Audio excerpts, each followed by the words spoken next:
because that's what they do.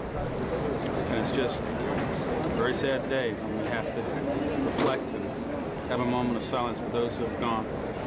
It's not just 74, that's a number. It's people like Neil Levin, who's done so much for me, not just at the port, commissioner of 3 agencies before he was so excited about going to head the port. People like Fred Marone, who could have gotten out, but he went back up to find Neil. And now we can't find him. And I've been with his family, with the president, on Friday. We have to just honor them as heroes. Thank them for their love of the people of New York. And pray that their families will be strong and make sure their families know they're a part of us now. And we'll always be there standing with them. And Governor, we stand together. You've been great. Thank you, Governor. We share those losses, but we'll get through this. God bless Neil. God bless Fred. God bless all of them. Port Authority and the United States of America. God bless you. Thank you. God bless you, Governor.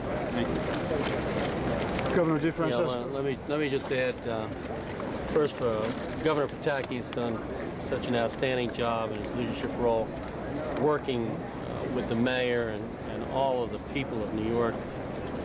Such a tremendous outpouring of strength, really, in this very difficult time. We need many, many heroes. And I know people across the nation are worried about their friends or families or acquaintances who are working in the Port Authority. Did they get out? Are they still missing? Can they still be found? But these Port Authority personnel, particularly the police, were running into the buildings. We're going into the buildings to help people get out. They're real heroes.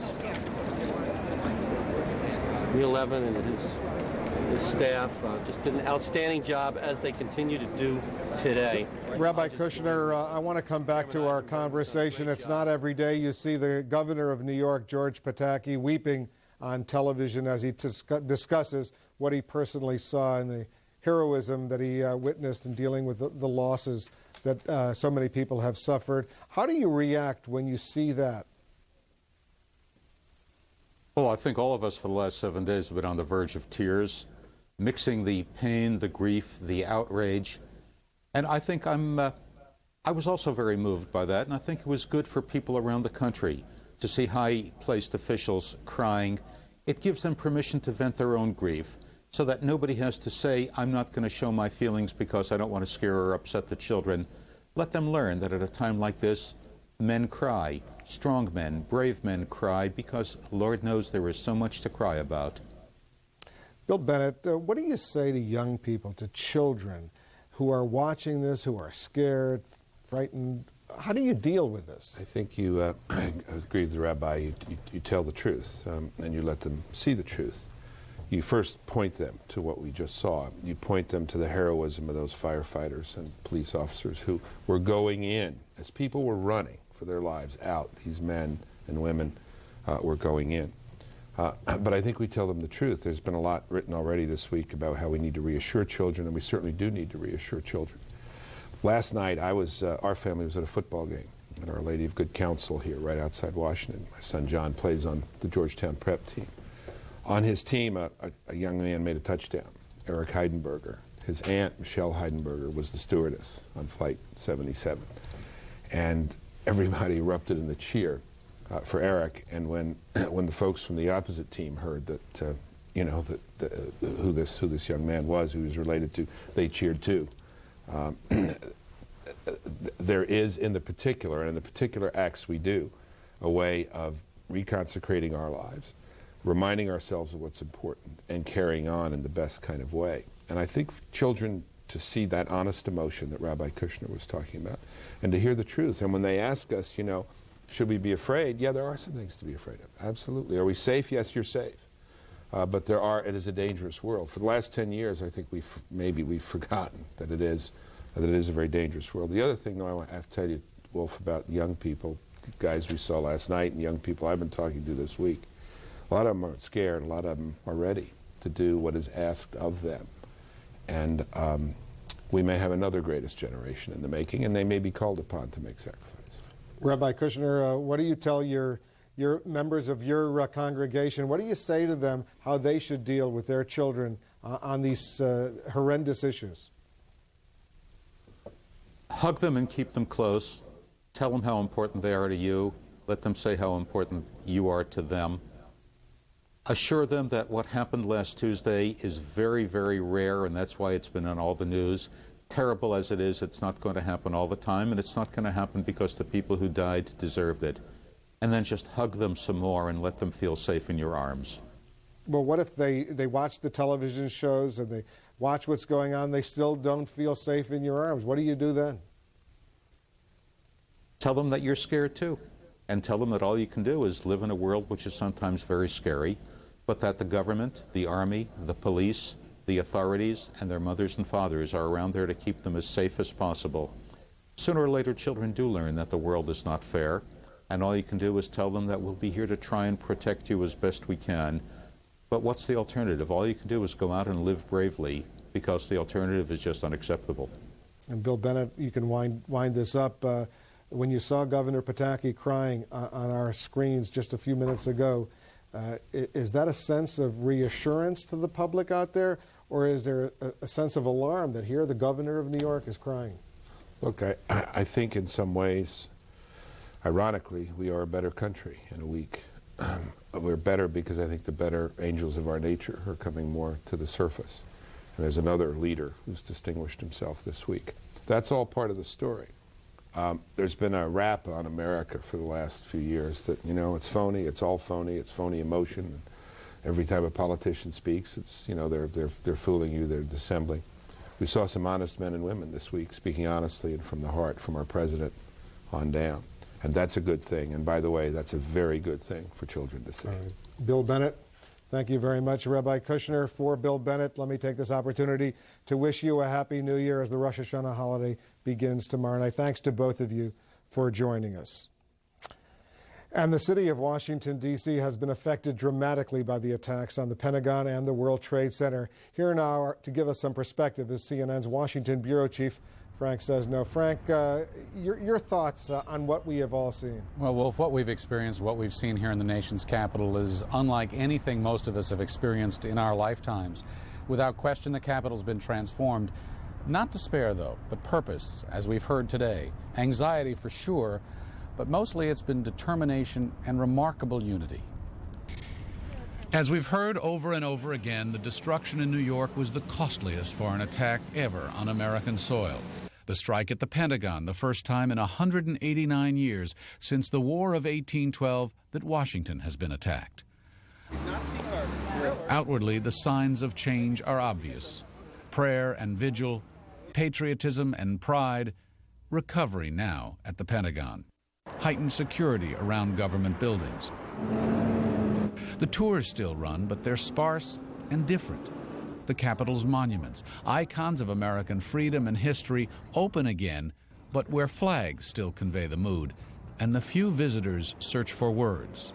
There's no doubt in my mind that we'll be stronger and we'll overcome this and be a better nation for this. I walked around with goosebumps and tears in my eyes. I mean, it's just really, this is America.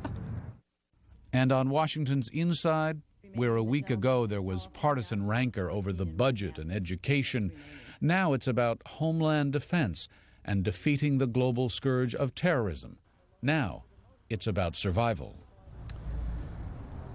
And so, Wolf, in just a matter of days, a $40 billion recovery and relief package passed the Congress, a use of force resolution passed the Congress. A participant describes an urgent scene as those bills were moving through. Aides literally running from one side of the Capitol to the other. This participant says he was reminded of emergency workers, all banding together, Republicans and Democrats alike. On the Hill and at the White House, Wolf, offices flooded by calls from around the country, around the world really, people offering money, clothes, food, computers, furniture, so much so that many of these offices don't even know what to do with them other than to turn them over to other relief organizations. And I spoke to one senator and I asked him, what comes close in your experience to what we've experienced over nearly the past week? And he said really nothing. The closest he said he could come would be the assassination of John F. Kennedy. He was a law student here. He recalls the visions of grief and shock and amazement. But he says even then, Wolf, people didn't feel this vulnerable. Frank, you and I have been in Washington for a long time.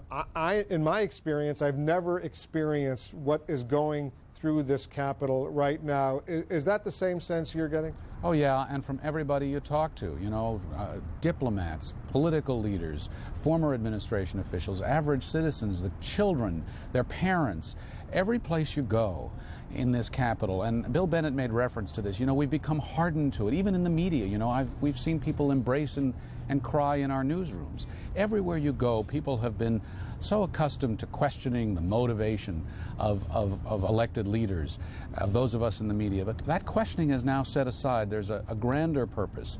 Journalism is more than journalism, for example, now. There's a civic duty, a public service, if you will, to it. There's a higher calling, and it's palpable in Washington. And I sense that there's a lot less cynicism right now in this nation's capital. It's not to say that it won't return. It's not to say that there won't be some times of amazing testing ahead. Right now, it's a call to arms. It's a call for unity and perseverance. Really, that's the easy part. When some of these actions start being taken, when some of the hard choices have to be made, for example, laws change that may call into question, in some minds anyway, whether civil liberties are being eroded in the process, the debate will resume. But for now, the Capitol is prepared for it, and people are engaging this issue and this debate as certainly I've never seen before. Frank Sesno, our Washington bureau chief, and the creator, the host, the original host of Late Edition. Thanks so much for joining us. And as we leave you, Frank, I just want to put up on our screen to show you and our viewers the covers of the three major news magazines. Time magazine has a special issue, One Nation Indivisible. America digs out and digs in, with President Bush in New York City on the cover. Look at Newsweek. Newsweek's special report, After the Terror, God Bless America, with firemen raising the flag amid the rubble, on the cover of Newsweek. And on the cover of U.S. News and World Report, Under Siege, with a battered flag hanging proudly from a street sign. Now Bruce Morton has the last word on preserving our freedom while protecting our security. The late Eric Sevareid, during his years as a CBS News analyst, wrote after one terrorist attack about the special strength of the shameless. He meant, of course, that people who are prepared to kill the innocent, who see the killing of children as an act of war, have a strength the rest of us lack. They'll do anything, we won't. That is a feature of the enemy in America's newest war. They are shameless. They will kill anyone, do anything. Most wars are between the armed forces of one country and another, though civilians, of course, usually suffer in the process too. But in this war, civilians are the other side's targets of choice. And the aims of this war are different too. The terrorists are not trying to conquer U.S. territory. Their aim is to demoralize the United States, to make it afraid, make it retreat from the world stage. Osama bin Laden, for instance, would banish Americans and pro-American Arabs from Muslim countries. But there's another aim, to make Americans lose some of their freedoms, lose the openness in which we live. The purpose of terrorism is to terrorize. It is to alter behavior. It is to force people who believe in freedom to be less free by altering their behavior and redressing a balance between freedom and security. Almost certainly, Americans will lose some freedom, more searches, longer delays at airports, an increase perhaps in the number of people stopped and searched in their cars or on the streets, increased use of ethnic profiling, and so on.